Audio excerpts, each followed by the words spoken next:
السلام عليكم ورحمة الله. أعوذ بالله من الشيطان الرجيم. بسم الله الرحمن الرحيم.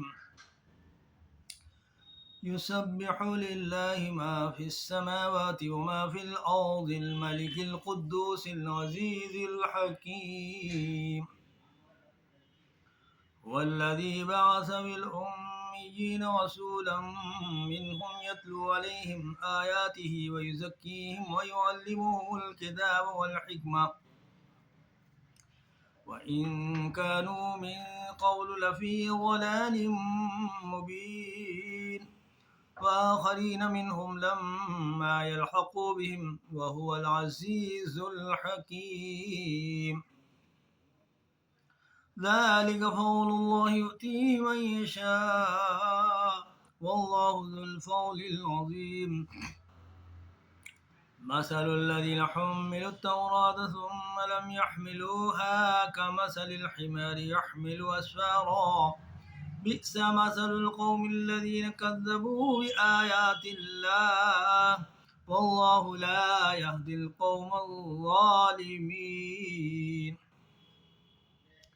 قل يا أيها الذين هادوا إن زعمتم أنكم أولياء لله من دون الناس وتمنوا الموت إن كنتم صادقين ولا يتمنونه أبدا بما قدمت أيديهم والله عليم بالظالمين. قل إن الموت الذي تفرون منه فإنه ملاقيكم ثم تردون إلى عالم الغيب والشهادة فينبئكم بما كنتم تعملون. يا أيها الذين آمنوا إذا نودي للصلاة من يوم الجمعة فاسعوا إلى ذكر الله وذروا البيع ذلكم خير لكم إن كنتم تعلمون. فإذا قضيت الصلاة فانتشروا في الأرض وابتغوا من فضل الله واذكروا الله كثيرا لعلكم تفلحون.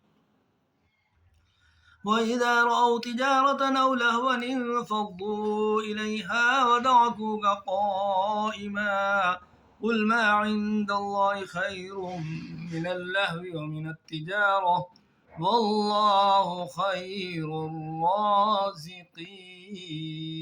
صدق الله العظيم.